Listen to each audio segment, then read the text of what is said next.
4 years, Stephen Colbert made millions of people laugh with his sharp humor, memorable interviews, and emotional late-night monologues. Then, in 2025, fans faced something they never expected: the end of his run on The Late Show. Rumors, on-air emotion, and growing speculation about his future left viewers stunned and wondering what would come next for one of television's most beloved hosts. Behind the comedy was a man shaped by personal loss, deep faith, and a rare connection with his audience, and his final chapter on CBS left fans feeling that connection more than ever. Stephen Colbert was on vacation when the decision came down. There was no warning and no phone call, just the quiet, sudden reality that CBS executives had decided the future of The Late Show without him in the room.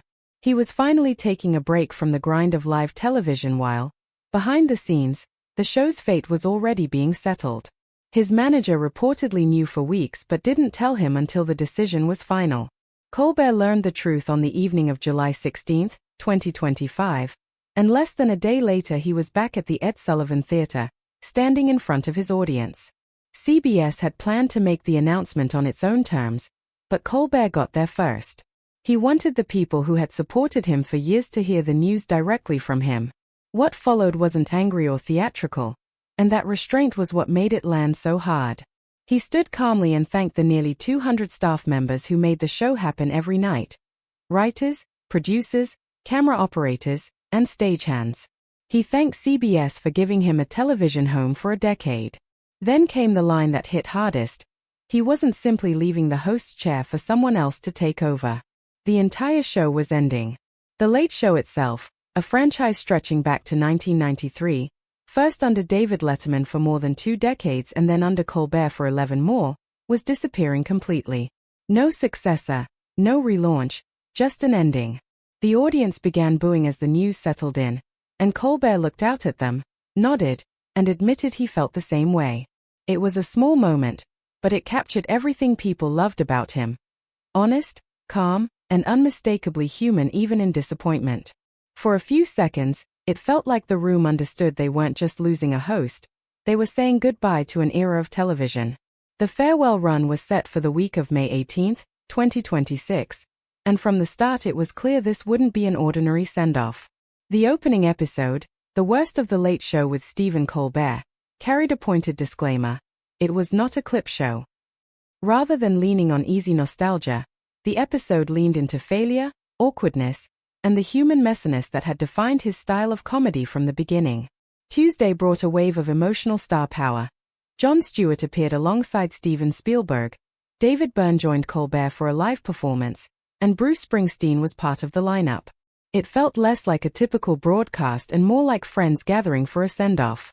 Stewart's presence carried particular weight. He was the one who gave Colbert a real platform on The Daily Show years earlier, shaping the comedic voice audiences would come to love. After the cancellation was announced, Stewart publicly criticized both CBS and its parent company Paramount, suggesting the decision had less to do with finances and more to do with corporate caution about controversy. By Wednesday, the spotlight turned fully onto Colbert himself. For years he had subjected guests to his famous Colbert questionnaire, a string of strange, funny, and unexpectedly personal questions. This time, he answered it himself, surrounded by surprise guests, with Springsteen returning to perform again. Thursday, May 21st, brought the finale, and CBS kept most details under wraps until the episode aired. The guest list alone read like a Hall of Fame: Jimmy Kimmel, Jimmy Fallon, Seth Meyers, John Oliver, David Letterman, Tom Hanks, Julia Louis-Dreyfus, Pedro Pascal, and the Strokes all appeared. It felt less like a typical late-night booking and more like a tribute to a show many believed never should have ended. Even as he said goodbye to one chapter, Colbert had another project quietly in motion. Months earlier, in March, he revealed through Warner Brothers that he and his son Peter were collaborating on a new Lord of the Rings film. The project had reportedly been pitched directly to director Peter Jackson nearly 2 years before the cancellation news broke, and Jackson was said to have loved the idea. For Colbert, this wasn't just another industry deal, it tapped into a lifelong passion. He has been an unabashed Tolkien superfan for decades, famous for once reciting Aragorn's entire backstory from memory on live television. Actor Viggo Mortensen was reportedly so struck by the moment that he later sent Colbert a platter of Lord of the Rings characters carved out of chocolate. For years, though, Colbert had accepted that hosting a nightly talk show made fully pursuing that dream nearly impossible. Back in March, with the dry humor he often used to mask real feeling, he admitted he'd always known he couldn't do both fully, and noted, almost offhandedly, that his summer schedule had unexpectedly opened up. After the cancellation became public, that line read very differently. Looking back at his run, the scale of what Colbert accomplished is hard to overstate. 11 Emmy Awards, 2 Grammys, 3 Peabody Awards, and more. Than 1,800 episodes across 11 years, including the longest consecutive ratings-winning streak in the show's history. The Late Show even won its first Emmy for Outstanding Variety Talk Series in 2025, during what turned out to be its final season. That success was built on a foundation shaped by real pain. Colbert lost his father and 2 brothers in a plane crash when he was only 10 years old, and he spent years afterward wrestling with questions of faith and purpose. In his 30s, while building his comedy career, he privately battled panic attacks and wondered whether he had wasted his life chasing television and laughter instead of something more meaningful. Instead, he became the face of the most-watched late-night show in America for nearly a decade. He has said this ending wasn't on his own terms, but not having to choose the timing himself seemed to give him something unexpected. More honesty, more emotion, and more reason to mean every word he said on stage each night. Long before the suits, the monologues, and the packed studio audiences, Stephen Tyrone Colbert was the youngest of 11 children in a large, intelligent, deeply religious Catholic family in Washington, D.C. The family lived briefly in Bethesda, Maryland, before settling in James Island, near Charleston, South Carolina. That Southern upbringing stayed with him, even as he noticed how often television portrayed Southerners as slow or uneducated. He hated that stereotype, and as a kid he taught himself to flatten his accent by mimicking national news anchors, especially the legendary John Chancellor. Even then, there was something distinctly performer about him.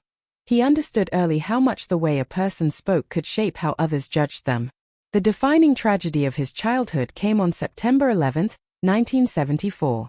Colbert was 10 when his father and 2 of his brothers, Paul and Peter, died in the crash of Eastern Airlines Flight 212 while attempting to land in Charlotte, North Carolina. The loss shattered the family overnight. His mother moved them into downtown Charleston and ran a bed and breakfast to support the household, while Colbert withdrew emotionally, later admitting that after the crash, ordinary things stopped feeling important to him.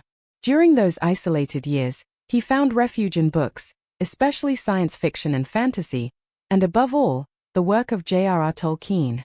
The Lord of the Rings gave him something he badly needed: a story about endurance, sacrifice, and hope surviving in darkness.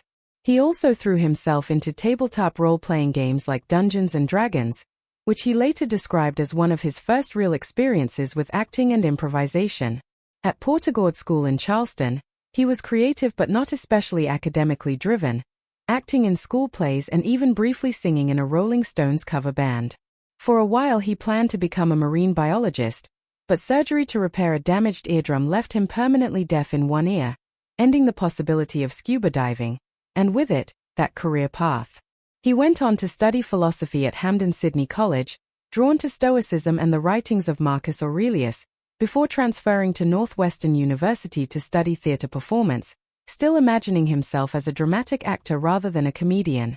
Chicago's improved scene changed everything. Studying under the legendary teacher Del Close, Colbert developed the sharp timing that would eventually define his career, even though he initially looked down on Second City as less pure than the improved style he preferred.